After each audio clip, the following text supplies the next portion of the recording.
இந்த எபிசோடில் நாம் இயக்குனர் கிட்டு இயக்கத்தில் வெளிவந்திருக்கிற சல்லிகள் படத்தை பற்றி தான் பார்க்க போகிறோம். இந்த படத்தோட கதை பற்றி பார்த்தோம்னா, இலங்கையில் சிங்கள பிரதேசத்துக்கும் தமிழ் பிரதேசத்துக்கும் இடையே போர் மூழுது.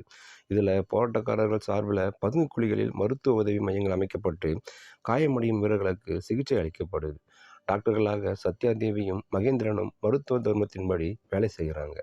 இராணுவ வீரரே காயமடைந்து வந்தாலும் அவரது உயிரையும் காப்பாற்றுறாங்க. இதற்கிடையில் பதுங்குக்குழியில் செயல்படும் மருத்துவ சிகிச்சை மையங்களை வெடிகுண்டு வீசி தகர்க்க இராணுவம் முடிவு செய்யுது. இதில் டாக்டர்கள் தப்பித்தார்களா இல்லையா, அடுத்து என்ன ஆனது, இதாங்க அந்த படத்தோட மீதி கதை.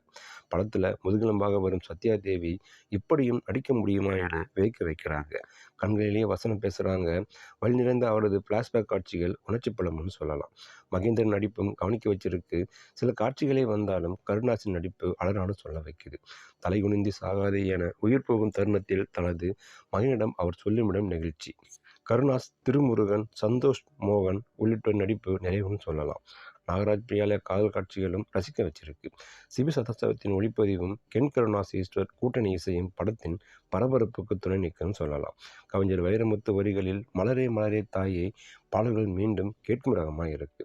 பரபரப்பான திரைக்கதை படத்துக்கு பலம் சொல்லலாம். சில காட்சிகளையும் யூகிக்க முடியுது. இலங்கை போரையும் போராட்ட களத்தையும் தாண்டி அங்கு மருத்துவ சிகிச்சைகளை வழங்கி வந்த சல்லியர்கள் என்ற போராட்டக்காரர்களின் வாழ்க்கையை உருக்கமாய் சொல்லி ஈர்க்க வச்சிருக்காரு இயக்குனர்.